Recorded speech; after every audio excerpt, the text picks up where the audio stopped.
to start off, let me just say this is the greatest story no one's ever heard before. And the best way to think of it is as a cosmic detective story. So we're going to start our detective story with someone that I'm sure everyone in Britain has heard of, William Shakespeare. And William Shakespeare's story more or less begins when he was 13 years old and he went to the Fete at Leicester and saw all these actors in wonderful costumes and pageants and got inspired. So we're going to jump over from 1577 to 1585, when a very young Shakespeare left his wife and young twins behind in Avon and went adventuring. And the supposition is that he went to London and became an actor and so forth, and eventually rose up through the ranks to become a famous playwright. But that supposition leaves the lost year sort of hanging, and it doesn't explain how Shakespeare, supposedly semi-educated peasant boy, was able to have all this wonderful occult knowledge, this wonderful knowledge of the world in his plays. And that gap of experience, that gap of time, if you will, is where everyone tends to go, oh, well, Shakespeare really wasn't Shakespeare. He was Bacon, he was De Vere, he was Marlowe. No, William Shakespeare was William Shakespeare. He just had a very interesting few years as a secret agent. Okay? And in those wonderful few years as a secret agent, he made friends with the most brilliant mind of the era, Dr. John Dee. And we can trace most of the stuff that is in Shakespeare that has no direct explanation to his years with Dee. Dee had the largest library in England, one of the largest libraries in Europe. And if there was any one place you could go to get everything from ceremonial magic of Agrippa to Holinshed's Chronicles to the history of the Irish race, it was Dee's library in Mortlake. So a very young Shakespeare left Avon, and he came to London, and because of his connections with the Earls of Leicester, the Stanleys and the Herberts and that large crowd, he became friends with Sir Philip Sidney's circle, the Areopagus circle, and a minor poet member of that circle by the name of Edward Dyer needed a bright young man who had a good legible hand and could write quickly to be his secretary. So Dyer hired Shakespeare to be his secretary. Now, Dyer, in addition to being a minor poet at this point, was also a spy. And his spy master was this fellow here, Burleigh, William Cecil. So Burleigh sent Dyer and Shakespeare to the continent to follow Dee and Kelly. Now, we have to jump back slightly and explain about Dee and Kelly. John Dee was the most brilliant mind of his era. He's the man that pulled mathematics out of the realm of magic and turned it into a science.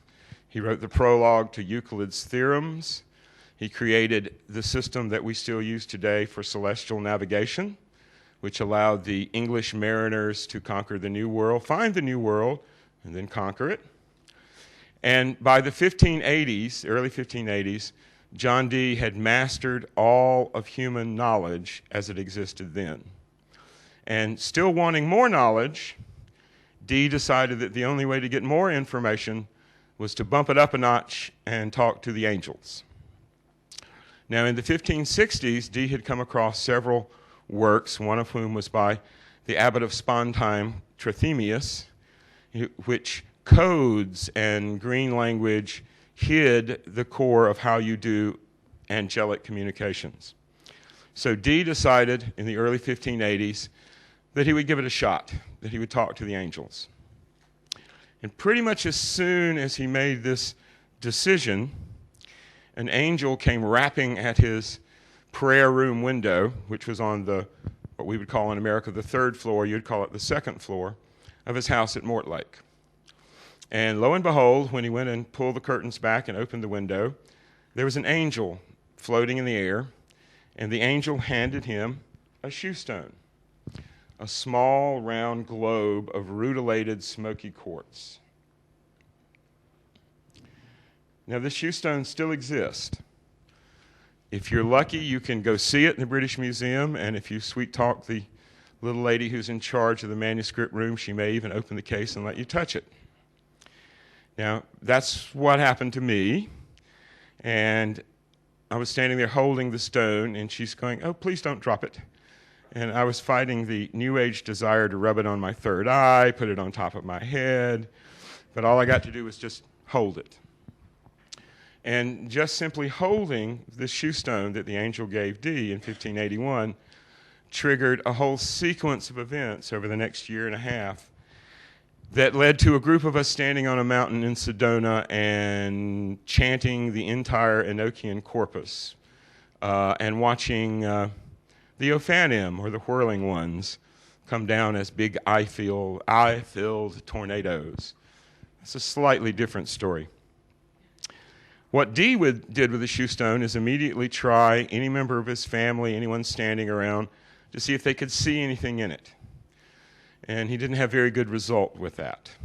His footman, his servant, saw shadows and became frightened. He even tried children. They saw a little bit more, but nothing of interest. Until finally, one fine spring morning in 1582, a very charming con man who introduced himself as Edward Talbot at that point, showed up, and after just a few minutes of discussion, Dee ushered him into the prayer room, and Kelly immediately began to see images in the stone, and they were off and running for 8 years continuous of angelic conversations. Now, the entertaining point about those early sessions is that the angels began to deliver a language. But first of all, they had to deliver a filter, and that filter was called the Seal of Truth. EH20.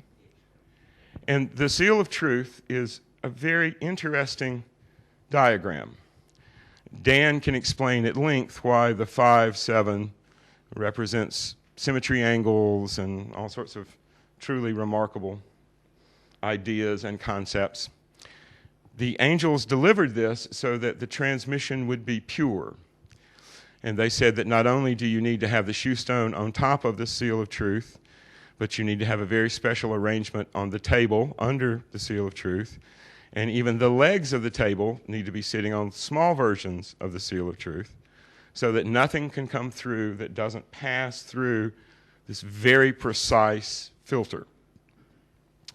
So as soon as they had the Seal of Truth up and running, the angels delivered, can we have the 64 language grid? Yeah, no, the next one, yeah. And Dee records that he had a piece of parchment in front of him, and on that piece of parchment, very slowly, like developing a photograph, appeared this grid of letters. Now, this is not the entire Enochian alphabet. This is the title of the Enochian letters. Now, in English, we have A, and we spell A, ah, sometimes, but the name and the letter are directly related. In Enochian, the name or the title of the letter is not simple, it's complex. In fact, some of the Enochian letters have 4 and 5, can we skip on just one? Have 4 or 5 different, there we go. Have 4 or 5 different letters attributed to each letter. But it completely fills in the 8x8 grid, and 8x8 is 64, the number of transfer proteins in RNA and the number of codons in DNA.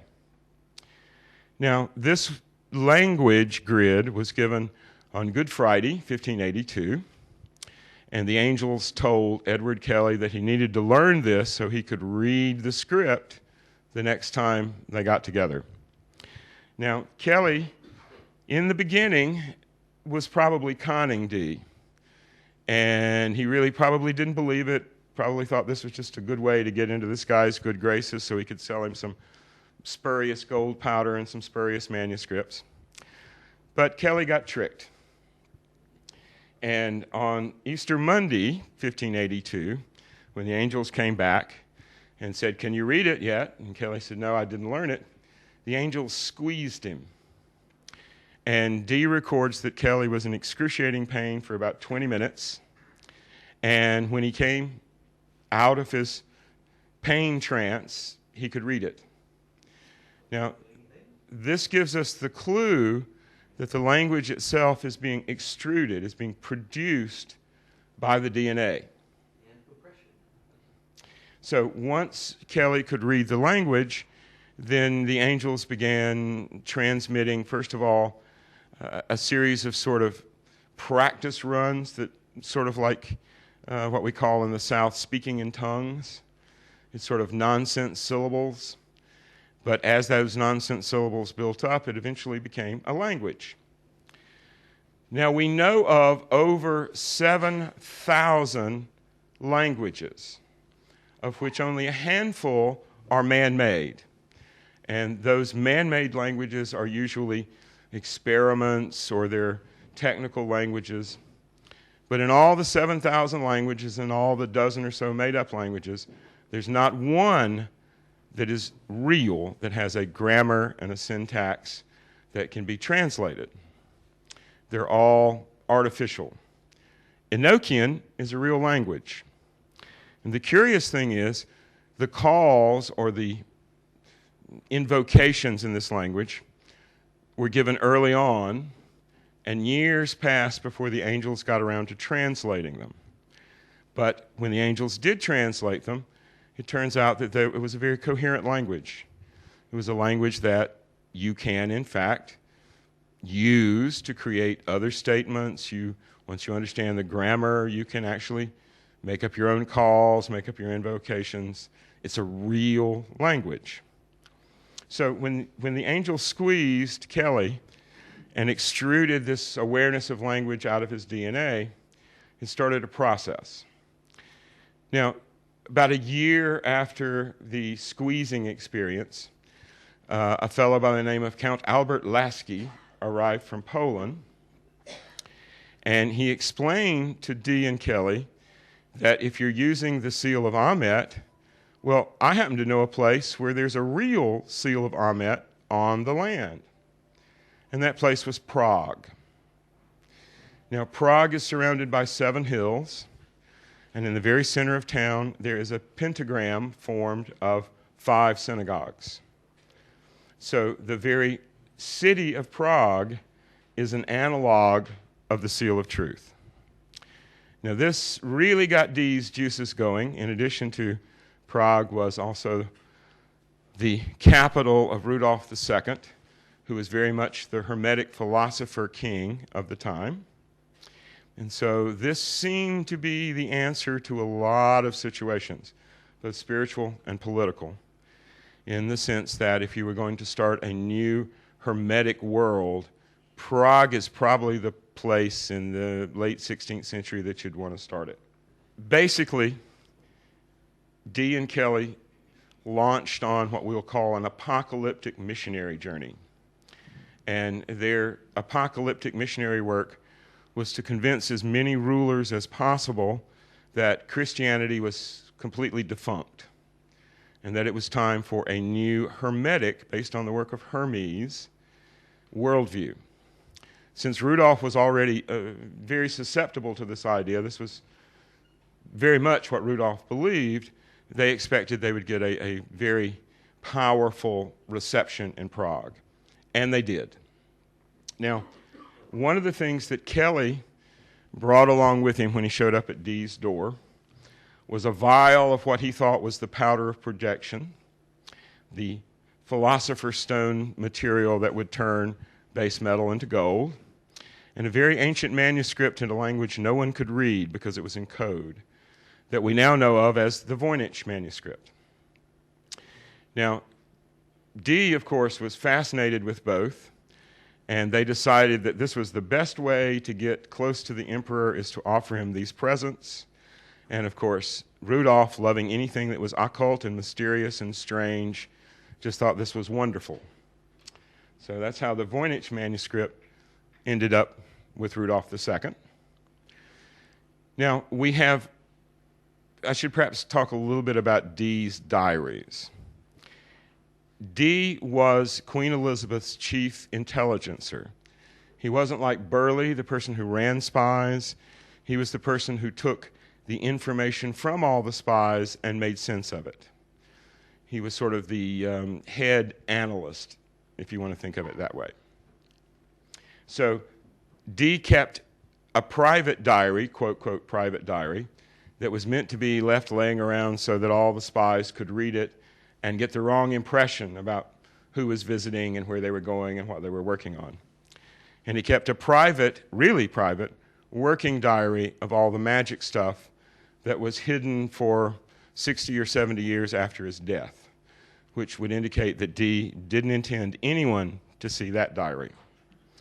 So it's often a bit of a balancing act to try to figure out from the public private diary what's true and valid and what was a hoax, and comparing it to the truly private diary in which Dee kept meticulous records of everything they did.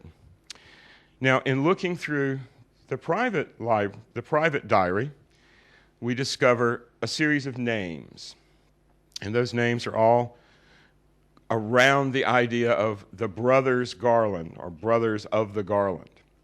And there are 4 names that have Garland attached. And in searching through the entire record of the Elizabethan era, there is not a single record of any of these Garlands buying anything, selling anything, being paid anything, having any connection to the crown. It's as if they don't exist outside of Dee's diaries and some associated material that we find in the archives of Denmark related to Tycho Brahe. But those names are coherent. They're the same group of names. And one of those names is Edward Garland, which John Dee quickly stops calling him Edward Garland and gives him his real name, Edward Dyer. And Edward Garland, Edward Dyer's friend, brother, etc., was Francis Garland. And again, there is absolutely no record outside of Dee's diary and a few associated documents in Denmark of anyone named Francis Garland. We can trace a John Garland who was somewhat well known, entirely different person. But Francis Garland apparently does not exist outside of Dee's realm of influence. Now, this started a train of thought. Who are these mysterious Garlands? Since obviously they were code names, because Edward Garland very quickly became Edward Dyer, and Francis Garland was his secretary, then we started looking for who might really be, what would the real name of this Francis Garland be? Well, very early on, we stumbled onto an unattributed portrait of a 24-year-old in 1588, same age as Shakespeare would have been, that looked like a very young and skinny Shakespeare. I don't have a picture of this because I haven't got permission yet to use it from its owners. But in that particular period, to show your spy master who the real spies were and who was working for whom, portraits would be painted very similar to the marriage portraits that would be very realistic, quickly done so you could make many copies, but would really show what the person looked like. So we speculated that this unattributed but very similar to a young Shakespeare with the right age was Francis Garland.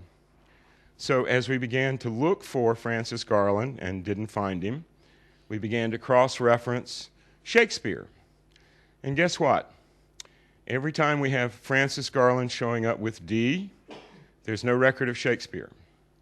In the entire 10 years that Francis Garland appears in Dee's diary, there is not a single incident of Shakespeare being, knowledgeably attributed to be in one place when Garland is in another. And so the idea began to grow that maybe Francis Garland was Shakespeare. Now, this is fascinating. If Shakespeare actually, as a young man, traveled as a spy for the Queen, one of Burleigh's intelligencers, and spent time with Dee, spent time in Prague at the court of Rudolph II, then all the mysteries of Shakespeare's work vanish like players at the end of a play. It goes away. He, of course, would have learned all of his occultism and all of his higher science, higher awarenesses from Dee. He would have learned all about court etiquette and politics and intrigue from the court of Rudolph II. He would even have made the connection with Elsinore and Hamlet from the political point of view, from the connection with Tycho Brahe. So all of the problems with where did Shakespeare get his information just vanish. And the kicker is that one of Shakespeare's most, how shall we say, dense plays, King Lear, has its origin in the megalithic history of Prague. The tradition is that the Celtic king of Prague, one King Croc, had 3 daughters who were all witches. And King Croc wanted to retire and work on his druidic studies, so he passed the kingdom over to his daughters. And the eldest 2 daughters made bad marriages and had quite a bit of problems. You can just read it in King Lear. And the third one, who became Cordelia, was a princess named Libussa. And Libussa had an experience at the ancient megalithic site in Prague in which she saw a vision of a great golden city arising within the 7 hills of Prague. And Libussa is considered to be the founder of Prague because of her vision of the golden city.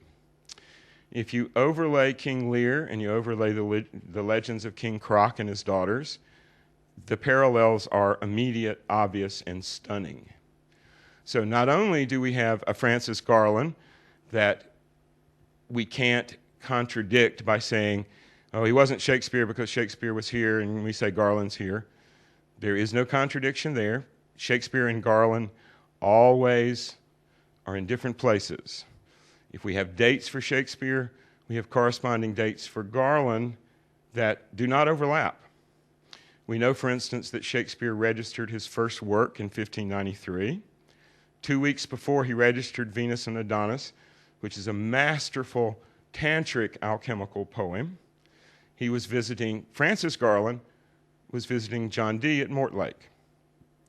And this happened several times in the early 1590s.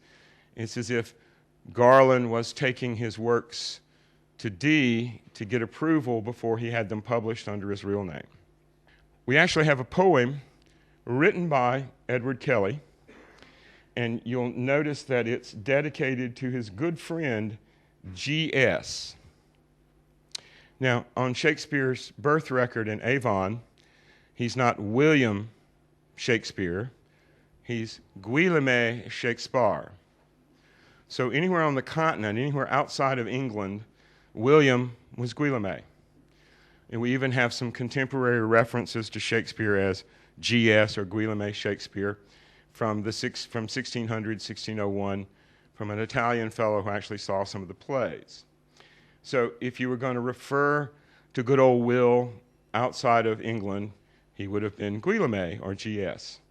Now, if you study this poem is a how-to document on how to do alchemical theater, just what Shakespeare produced subsequent to this instruction by Kelly. So we have this sort of level of documentation that Guillaume Shakespeare was the especial good friend of Edward Kelly. Now, Kelly and Dyer and Shakespeare traveled to check on Dee and Kelly, and the very first thing Kelly did as soon as they arrived, knowing they were spies and knowing who they were spying for, is that Kelly took them down to the basement of the castle and produced a real, authentic alchemical transmutation right in front of them. December 19th, 1586. And Kelly, being the clever person that he was, he gave the crucible to Dyer to take back to Burleigh. And if you know anything about alchemy and faking alchemy, the crucible is key.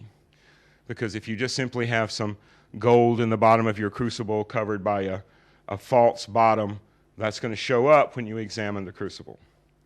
So the crucible proved that Kelly had really performed a transmutation. Dyer took this back to England. Burleigh and the Queen were so excited that they immediately sent Dyer back to become Kelly's student and or to spy on him and see if he could steal the secret. So all these links bring us around to the situation right about the same time as the Spanish Armada, in which there's a group of people in Prague around Dee and Kelly, and they're all spying for the Queen, they're all spying for Philip II, they're all spying for Rudolph, they're all spying for the Catholic Church. In those days, it wasn't enough to be a spy for one power. To really make it work, you had to be a spy for everybody. And so you have this teeming circle of espionage swirling around the fact that the Protestant world was about to end. And if you know your history, the Spanish Armada was a close-run thing, and it was only broken up by a somewhat magical storm that didn't allow the Armada to land and pick up soldiers in Holland, and completely destroyed it as they crossed around Scotland and left all these Spanish sailors adrift on the beaches of Scotland and Ireland and so forth. So if you think about what the spies in Prague were doing, they were trying to counterbalance this rising force of really quite nasty Catholicism from Philip II. The Inquisition, Philip II, in addition to loving to grab paintings and store them away in his private quarters, was quite a fan of the auto de fe, the mass burning of heretics and so forth. Rudolph II spent his early adulthood, teenage years at the court of Philip II. And unlike his brother Matthias, who thought this was a really good idea, Rudolph came back to Prague absolutely aghast at what the supposed Christian church had been doing. And Rudolph's goal was to completely circumvent the Catholic Church, to actually create a new Hermetic Rome in Prague. Since Rome has 7 hills, Prague has 7 hills, the idea was that we were going to restart the whole idea of spirituality, politics, etc., on an entirely new basis. Now, it's not really Rudolph's fault that it didn't succeed. I don't think anyone in the late 16th century could have pulled it off, but good old Rudolph gave it an excellent try. Now, most of the angelic workings that Dee and Kelly did, most of the transmissions of this language and this information, happened in and around Prague. And as I said, the Enochian language is a completely new language, but it's a real language. It has its own internal structure, grammar, syntax, and it's translatable. And it's actually a language that you can take a step forward and create new invocations. You can actually write things in Enochian. So it's a real language. Several things happened in Dee and Kelly's experience. Kelly, being a hothead, one of Rudolph II's couriers mentioned the fact that he had the top of his ears cut off for forgery and that he had a very bad reputation. And again, Kelly, being very hot-headed, he challenged the man to a duel and killed him against the direct prohibition of Rudolph II, who had forbade dueling. So this sort of broke the bubble of good feeling, so to speak. And Dee went back to England. And eventually the emperor forgave Kelly, gave him his own house right below the castle in Prague, and set up his alchemical laboratory. Kelly produced many more transmutations in front of almost anybody who wanted to come watch. But unfortunately, Kelly wouldn't tell Rudolph the secret. Kelly, again, being a rather disputatious and ornery fellow, believed that no one human being, particularly the ruler of a large empire, should have that much power. So Rudolph got very upset, and he put Kelly in prison. And again, Kelly, being very impetuous and adventurous, tried to escape. He fell. His rope wasn't long enough. He had a rope to come down the side of the castle, and it ended about 20 feet above the ground, so Kelly jumped, and he shattered his right leg, and they had to cut it off. And so the emperor forgave Kelly and put him back to work and said, okay, now we've had this misunderstanding, but you're going to continue making gold for me, right? And Kelly said, okay, that's good. That's wonderful. And a couple of years went by, and then Rudolph started in on, are you going to tell me the secret? And Kelly said, no way. So Rudolph put him in prison again. And again, Kelly was having none of it. So on his one leg, he was hobbling through the castle toilet to escape out the poop chute and slipped on the excrement and broke his other leg, which was also cut off. So Kelly was in pretty bad shape, and he still wouldn't give Rudolph the secret. So Rudolph locked him up in the equivalent of a maximum security prison, the prison in a little town called Most, which is the Czech word for bridge. And while he was in prison, he sent to his family for some medicine, for the tincture, etc., that would cure his infirmities. And his family, because the emperor had been leaning on them very heavily, instead of sending him the tincture, sent him poison. And as Kelly lay dying, he cursed the city of Most and said that it would be completely wiped off the face of the earth. In the early 19th century, Most, which was a coal mining town, had a coal slag avalanche, and the entire town of Most is now under about 20 feet of coal slag. It no longer exists. So the moral to that story is don't piss off Eddie Kelly. The gist of it is that Kelly never revealed to the emperor the secret. Being in the English-speaking world, we all focus on Dee, because we know about Dee and his connection to Queen Elizabeth, and even in the last few years, there's been more evidence of his connection with the theaters, designing the sacred geometry of the theater and then the globe. So we're much more familiar with Dee. But on the continent, among continental alchemists, Kelly's the hero. And Kelly's works were the basis of what would become the Rosicrucian idea of alchemy. And right on through Fulcanelli, a famous French alchemist, it's Kelly's ideas that everybody goes, oh, that's wonderful. Okay? So in the English-speaking world, Kelly is this crazy guy who had his ears cut off and may or may not have been a con man. And in the rest of Europe, he's the one true alchemical genius of the Renaissance. Interesting how that happens, isn't it? But he didn't tell Rudolph II the secret. He told a few other people the secret, Oswald Kroll, Michael Meyer, Michael Sendigovius, and they were able, from Kelly's work, to continue doing documented transmutations. So what was the secret? What was the secret that Fast Eddie Kelly was willing to die for? Well, I'm going to tell you. Most of the meteorites that hit Earth, 90%, are iron-nickel based. But there's about 10% of these meteorites that are silica-based. In other words, they're glass. And the silica-based meteorites have inclusions of heavier metal, so that the heat and pressure of entering the atmosphere infuse the silica with fused or fusion-based heavy metals, iridium, rhodium, platinum, palladium, the PMG group of metals. Now, the more platinum and palladium and iridium you have in a meteorite, the more the color of the glass becomes dark red-purple.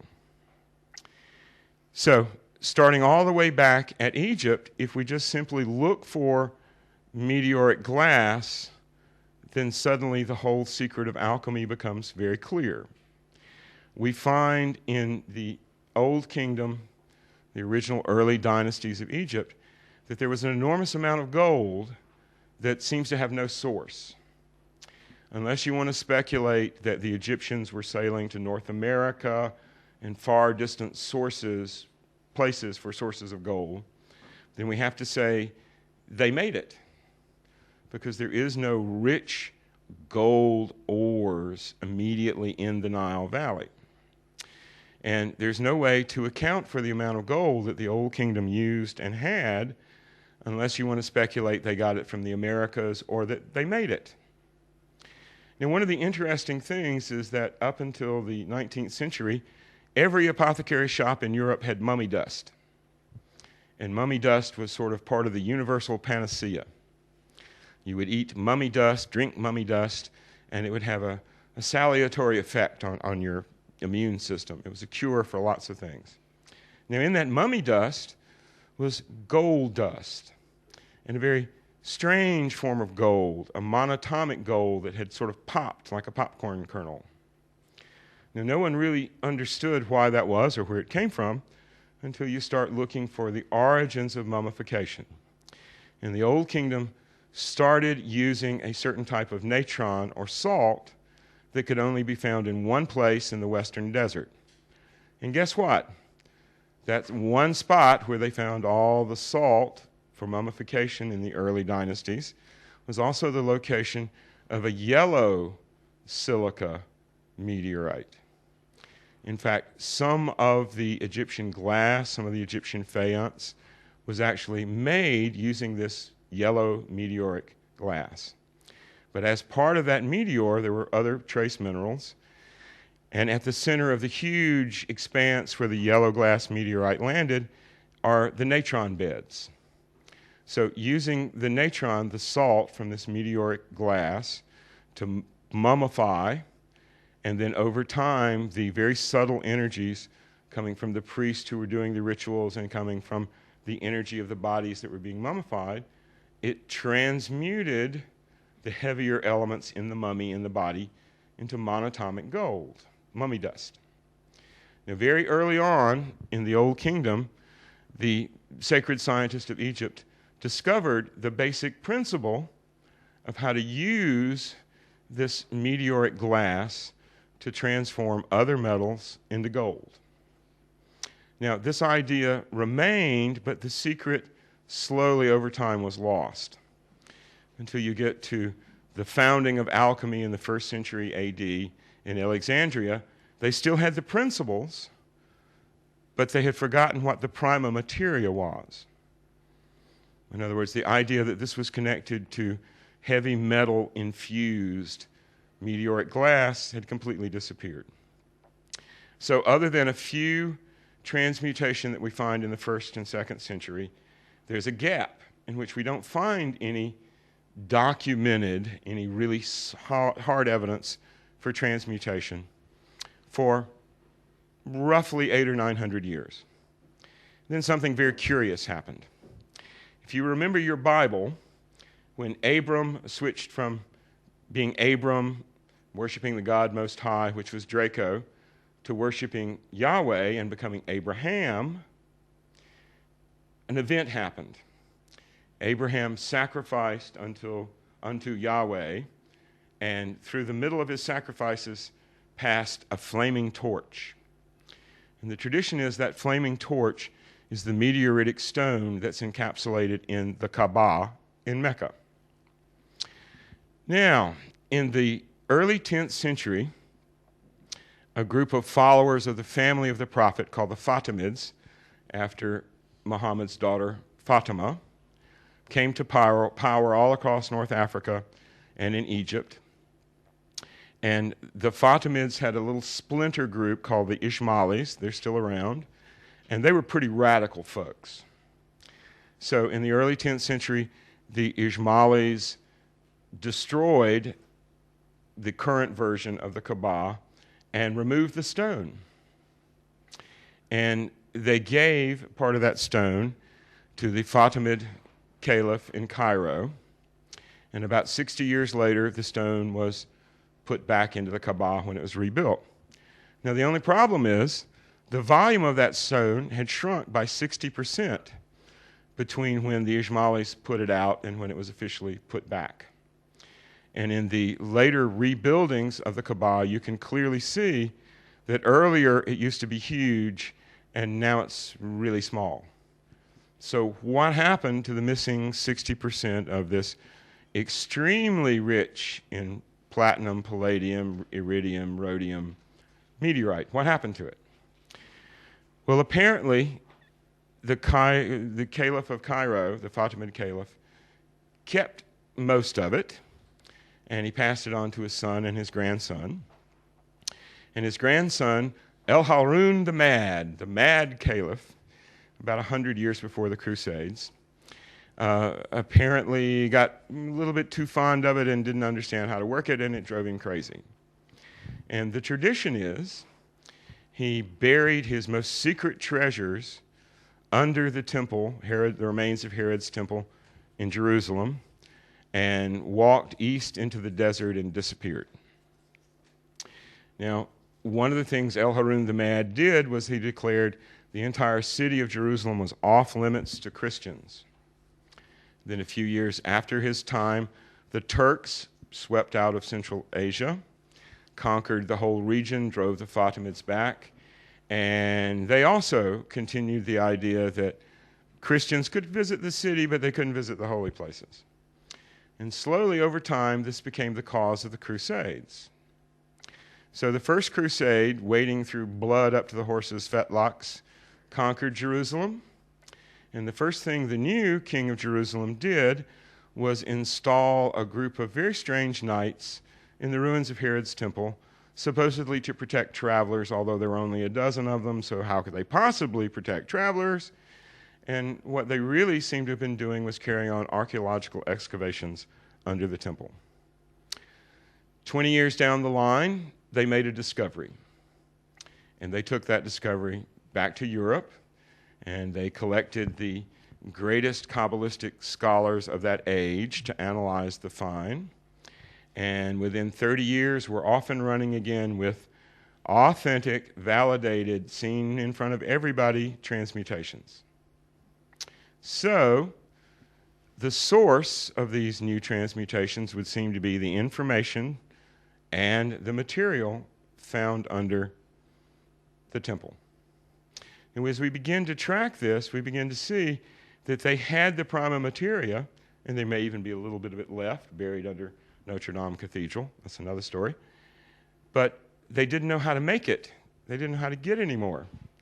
They knew how to use the meteoric glass they had to produce the powder of projection and the philosopher's stone, and therefore turn lower metals into gold, but they didn't know how to make it. They didn't know how to make the powder of projection.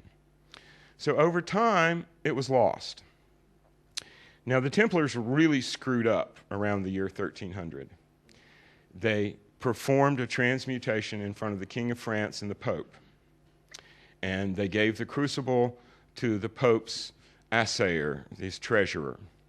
And the Pope's treasurer validated it as, this is 100% genuine. This gold is purer than anything we could make. This is purer gold than anything we've ever seen.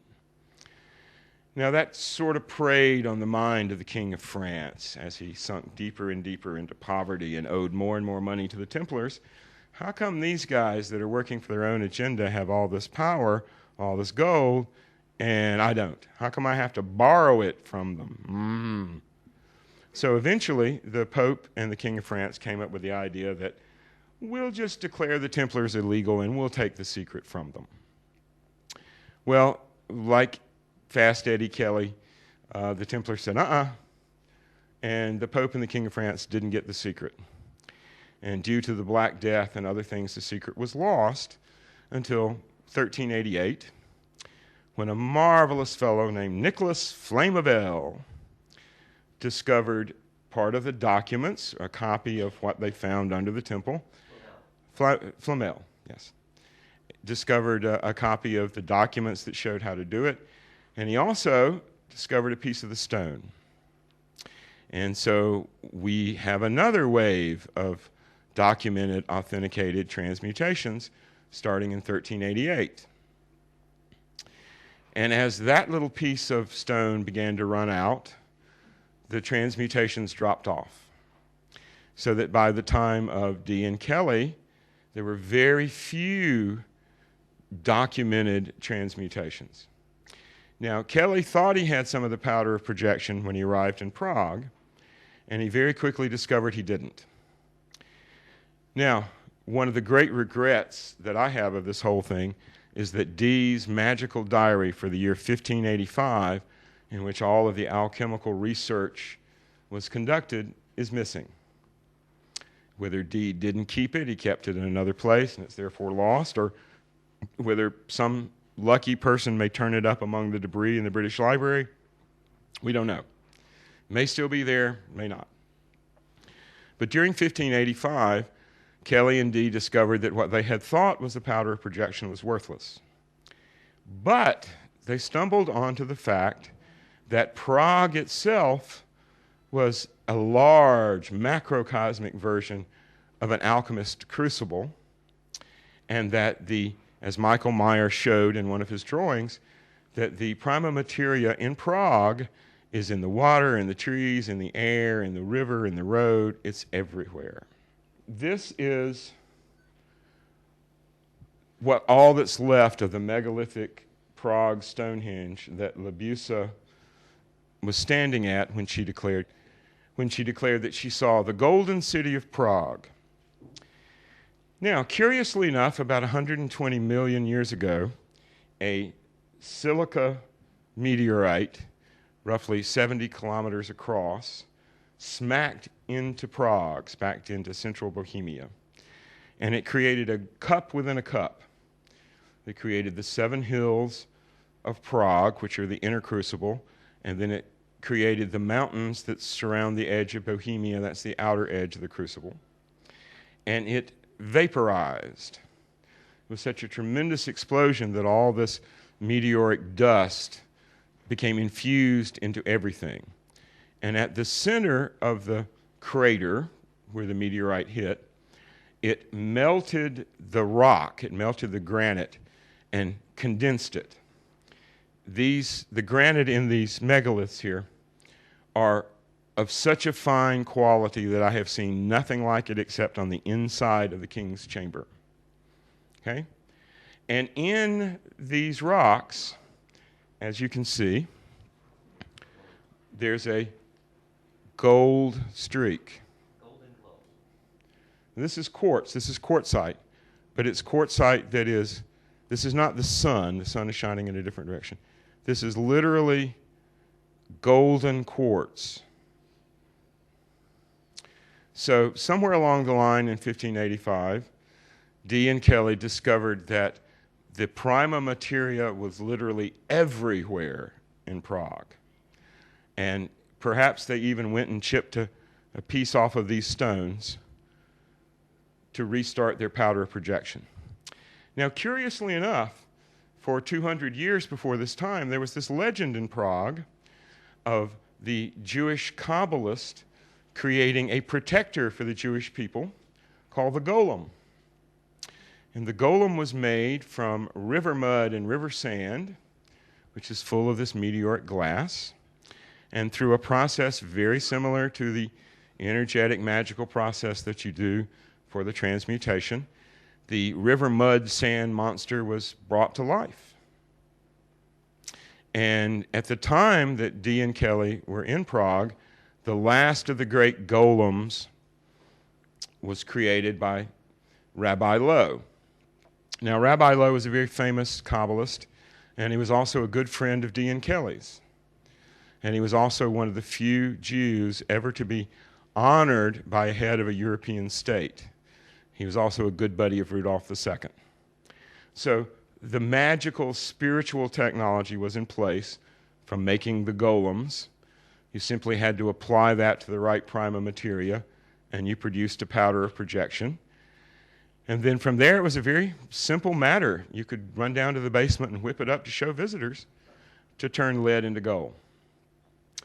And again, Kelly and Rabbi Lowe neglected to tell the emperor exactly how easy it was, neglected to tell the emperor that, it was everywhere. All you had to do is just go scoop up some river sand and go to work, and you could do it.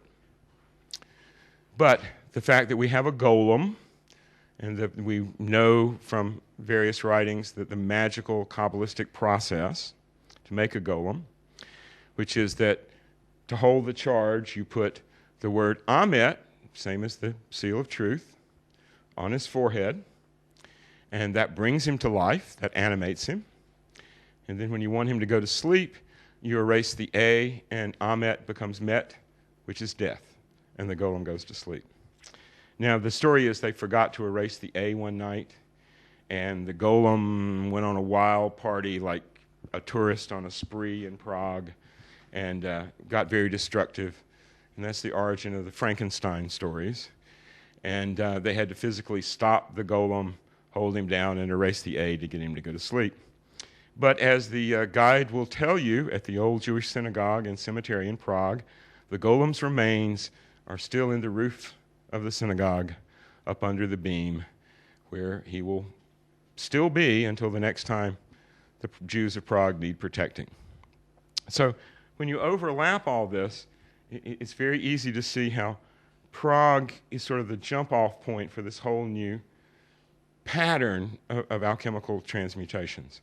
So over the next 150 years, we have a large pattern of transmutations, and we can trace the successful alchemist directly back to those people who either studied Kelly's work or originally talked to Kelly directly while he was held in prison. Now, Kelly had no problem with telling people like Oswald Kroll, Michael Meyer, Michael Sendigovius the secret, because they were part of the Brotherhood. Now, that Brotherhood would become the Rosicrucians. And the reason for that ties back to our Shakespeare story. Rudolph II was obsessed with a painting by Albrecht Dürer called The Festival of the Rose Garlands, in which Mary is crowned as Queen of Heaven, and she is distributing rose garlands to Maximilian II, Rudolph's father, and then the Christ child in her lap is giving a rose garland to the Pope. And the significance of this image is that the Holy Roman emperors were crowned by Mary, higher authority, and the popes were just crowned by Jesus.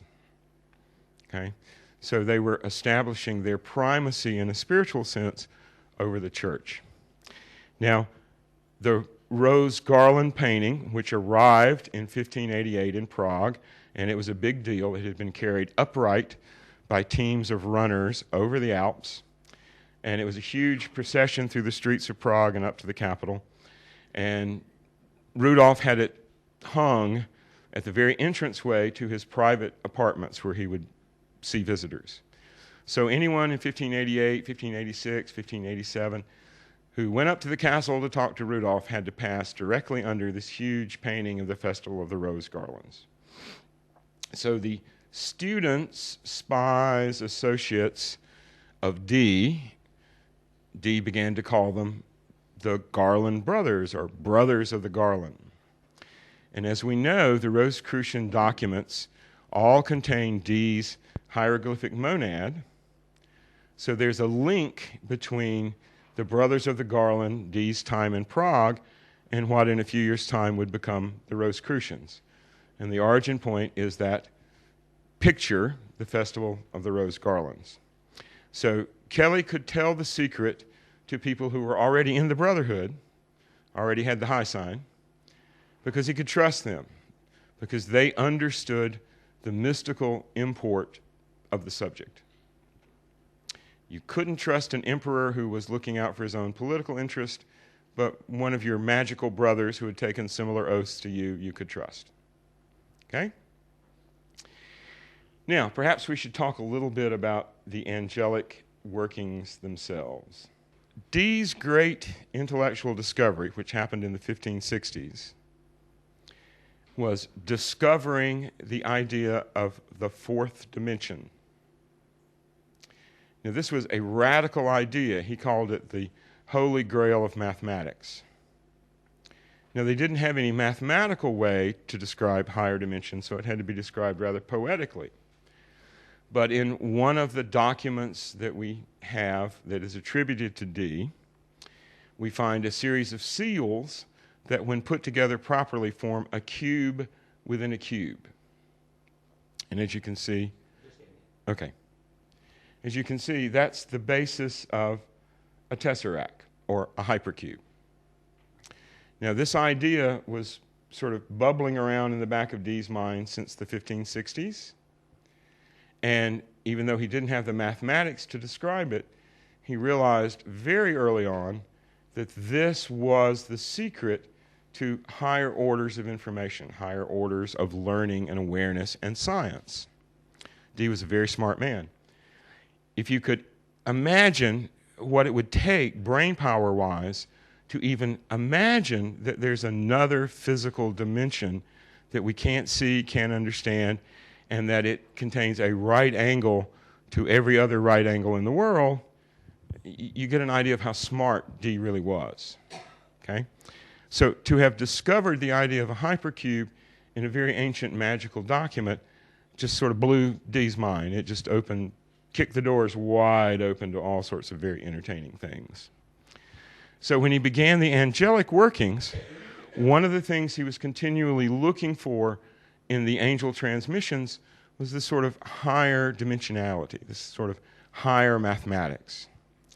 Now, the early language works and the Seal of Truth, yes, this has very powerful symmetries, it has very powerful mathematics, but it wasn't until the angels really kicked in Prague that the good stuff started to come. And the very idea of the elemental seals, the elemental tablets, form a hypercube. In other words, the angels transmitted 4 tablets, one for each of the elements, and they are arranged in such a way that if you go off the corner of one, you come back in the opposite corner. If you go off the corner of another one, you come back in the opposite corner. So you're moving from hyperdimensional space to hyperdimensional space. There you go. So this was a very, very powerful idea. And the basic idea was that if you're working with 4-dimension and higher energies, that you have available to you this very powerful but very subtle force that can literally change the shape and the atomic number and the nature of physical elements. So as the angels began to deliver this very amazing piece of science, Dee, even though he couldn't mathematically understand it, understood the value of the information. And as the system grew, as the angels became more intense and more complex, the whole working climaxed in something called the Tablet of Nalvaj. Dan? That's fine. That's all we need to show. Can we go back to Tablet of Nalvaj? Right there. Now, the Tablet of Nalvaj is one of the last of the Enochian tablets or seals to be delivered. And the angels specifically told them that this one contained the secret of alchemy.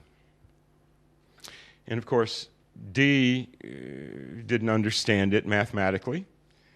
Kelly didn't understand it mathematically, but being the sort of person Kelly was, he just said, okay, let's give it a go.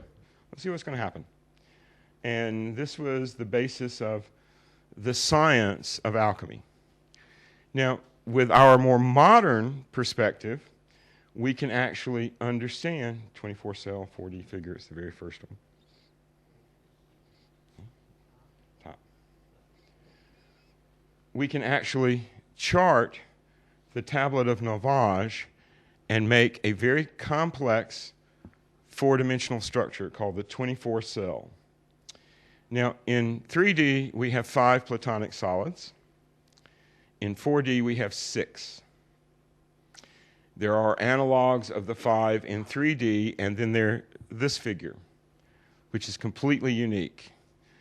There's nothing like it in 3D. There's nothing like it in 5, 6D, further on up.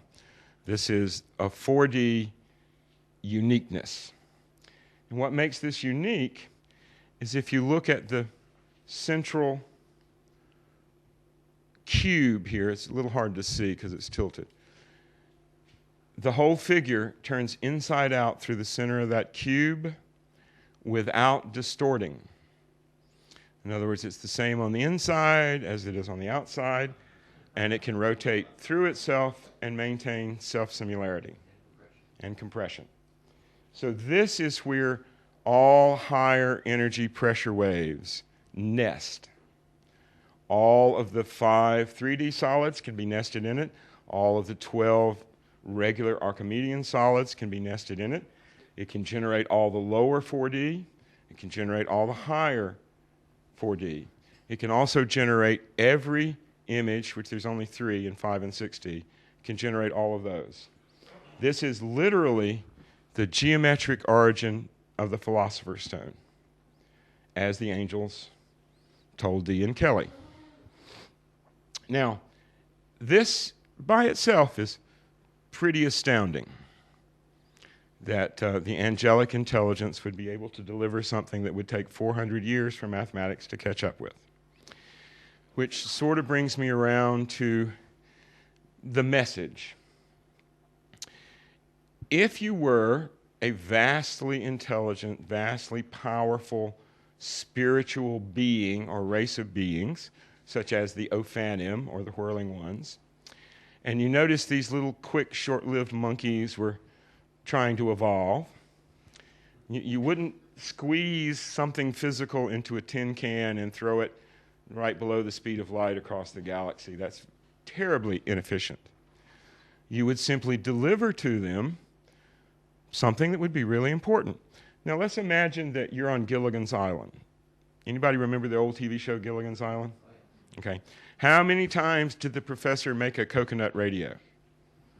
Okay. So what the angels did is they sent the instructions, first of all, a language so we could communicate, and then they sent the instructions on how to build an astral internet, an astral radio, an astral communication set.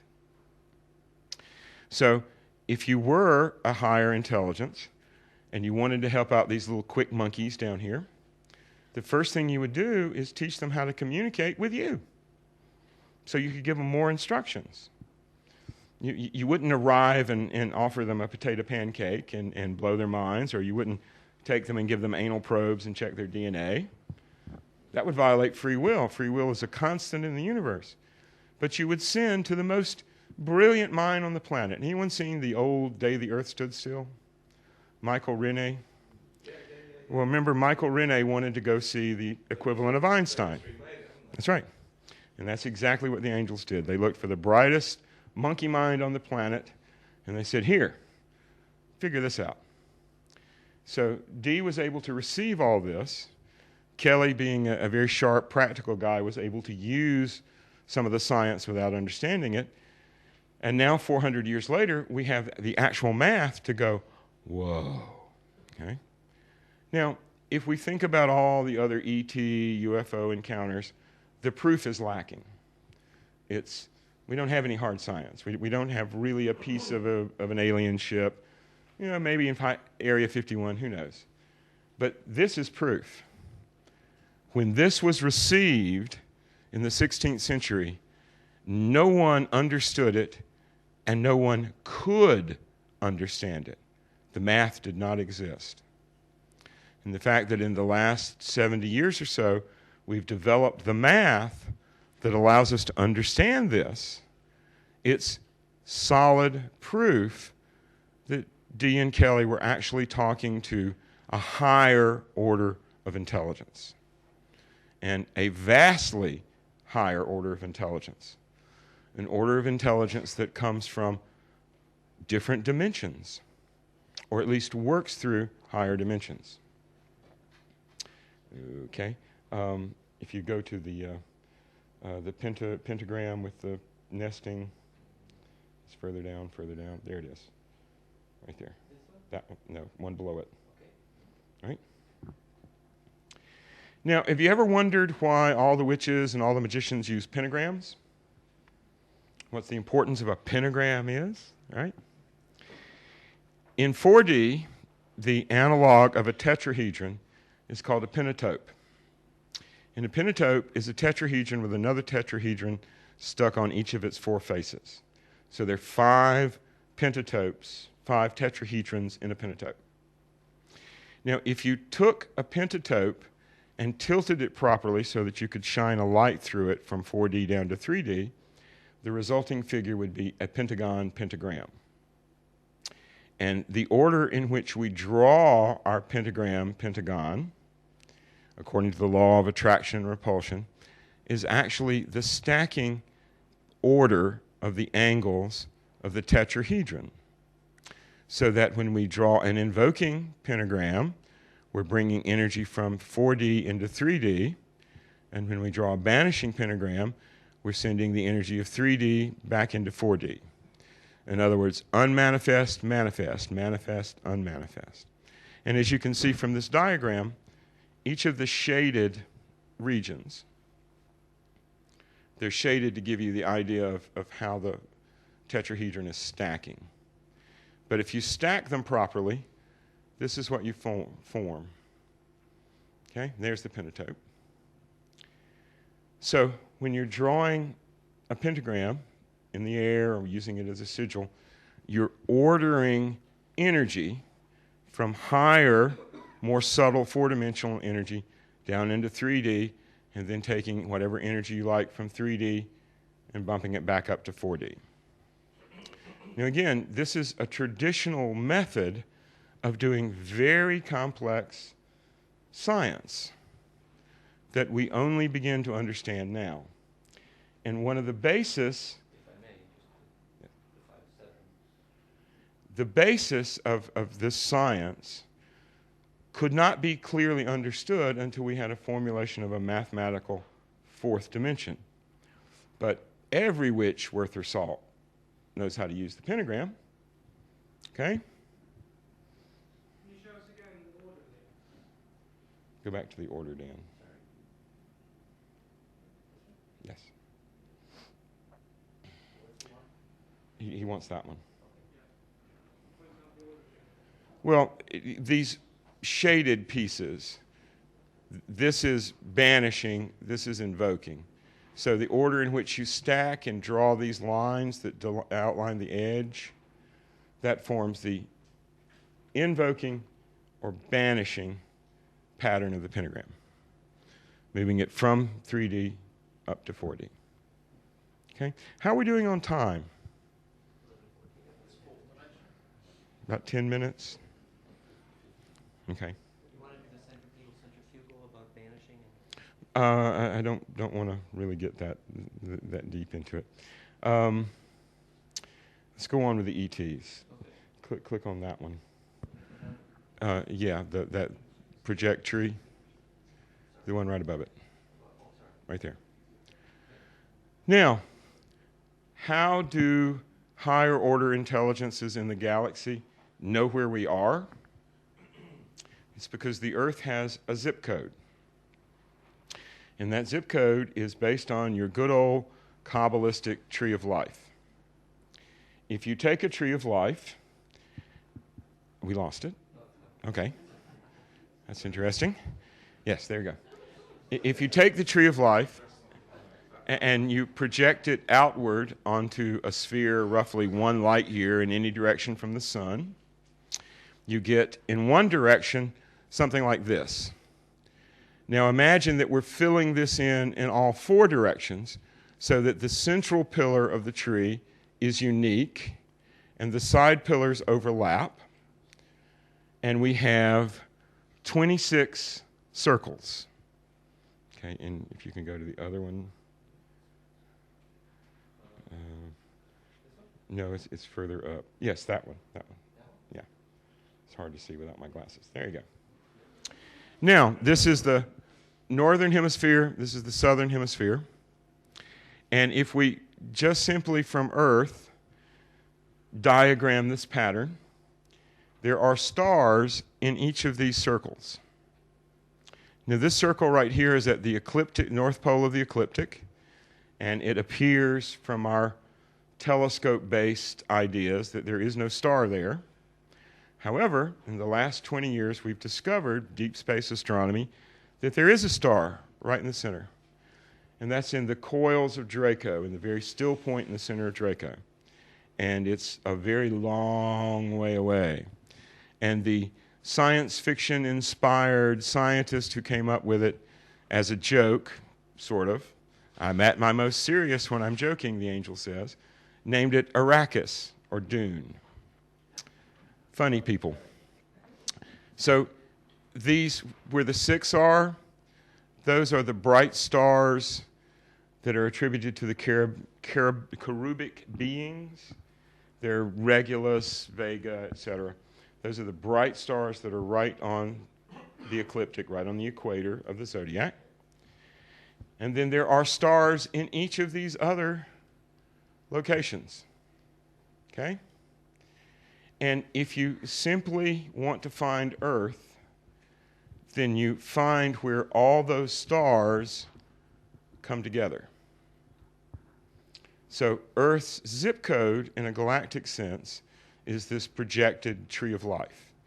In other words, if you're traveling intergalactic spaces, and you're not flying in a tin can at sub-relativistic speeds, but you're actually teleporting, traveling fast, traveling in consciousness, then you better know where you're going because it's hard to stop, right?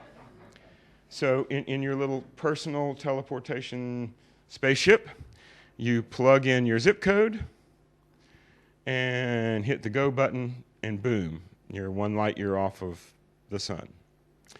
Now, Dan is showing also the animation of how the solids, three-dimensional solids, create the tree of life. Before they had 3D software, unfortunately, they had tree of life. Yes. And you had to do what you're seeing here in your head. Embedded. Yes, you had to be able to visualize it. Okay?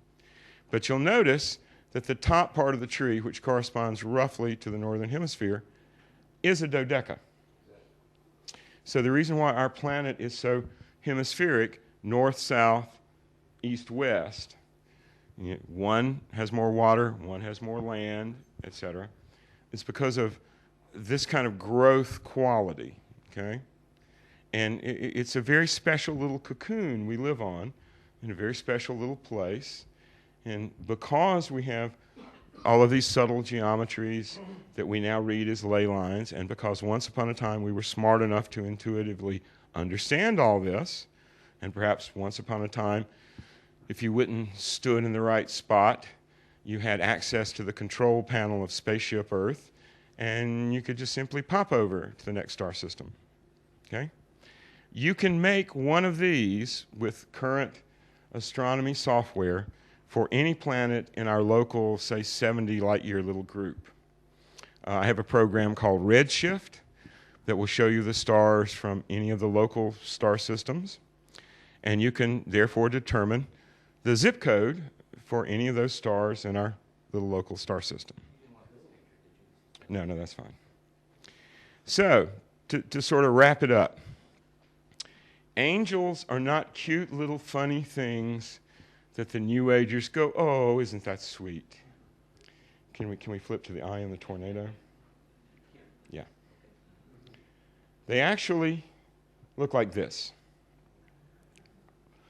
This is a self-sustaining plasma storm the size of a nebula reaching one little tendril down to talk to us.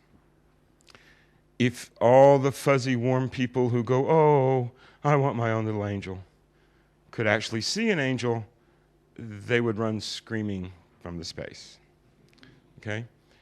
Angels are huge, self-organizing plasma creatures that are enormous. They're the size of nebula, and they're eternal.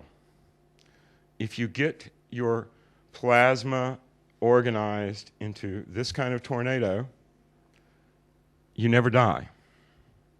So the whole goal of what the Ophanum and the angelic beings were doing is they were giving us a language, first of all, to communicate with them so that they could teach us how to steer the tornado.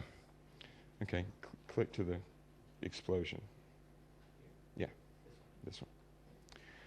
Now, 2012, whether or not we're actually on the trough or the front of the superwave, it's going to be something like this.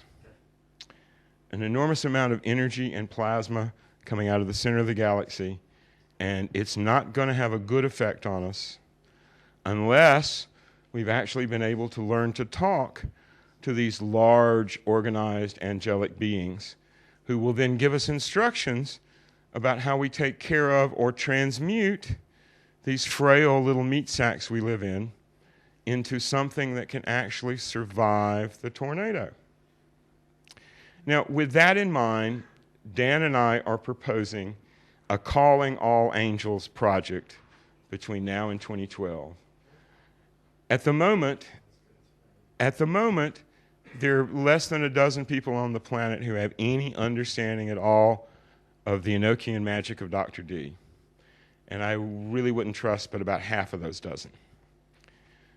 That's sad. We waited 400 years to get the math to understand it. Now we understand it. We can chart it in detail. I can talk for another 3 days about the details of angel technology. But if no one does the work, if nobody plugs in the internet, if nobody turns on the radio and tunes in, it's all been worthless. We're going to fry. We're going to become dinosaurs, and we're all marching off to the La Brea tar pit. But if we can create a situation in which a sufficient critical mass of people have an understanding of this language and an understanding of what it means and the ability to communicate directly with those angelic tornadoes with eyes in them, then maybe we have a chance. And it seems to me that since Dee himself was pretty well obsessed with the coming apocalypse, and they knew pretty well exactly it was coming now, they could date it. Any good astrologer, astronomer in the 16th century who knew what to look for could dial it in within about 20 to 36 years. So they knew it was coming, they knew when it was coming, and the angels were literally giving us instructions so that right before it hits, we'll have enough science, enough information to plug it in and get instructions on how to build a lifeboat. In other words, once you get your coconut radio going, the next instructions is, okay, how do we build a boat and get off this island? Okay? So that's what the angels are trying to tell us. It's not enough to turn lead into gold. That's fun. That demonstrates the principle. We have to turn time, the time, into gold. And that was the goal of the Rosicrucians. That's the goal of everybody for the last 420 years. Let's change the time from the age of iron and the Kali Yuga to the age of gold. And what that literally means is that we have to become just as self-similar, as fractal, the same turning inside out as gold itself. And we have to do it as a community, as a planet. We're screwed if 6 people who are somewhat crazy are the only ones who know how to do this. It's got to be a lot of people, enough to recreate the human race and enough to evolve. The shift we're going through is the exact same shift that happened 26,000 years ago when Cro-Magnon evolved from the Neanderthal. And in a few generations, your kids will look back on us and go, oh, those Neanderthals. Oh, those cavemen. I can't believe all those little electronic toys they played with. Didn't they understand you could just do it with your mind? Okay? So before we all get stuck in the La Brea tar pit, we have to do our bit to evolve the next level. Oh, a bee. Excellent. Bees understand higher dimensional geometry directly. Exactly. So that's the lesson. It's in nature. Only nature overcomes nature. There is nothing that's supernatural. There's just nature we haven't experienced yet. So the goal of all this is over the next 18 months or so, we'd like to have a lot of people learn the basic language and learn the basic geometry so that when the time is right, we can actually talk to the angels and learn how to build a lifeboat. Without the lifeboat or without a really good surfboard, we're doomed. And that was the happy ever after. Yes, that's a happy ever.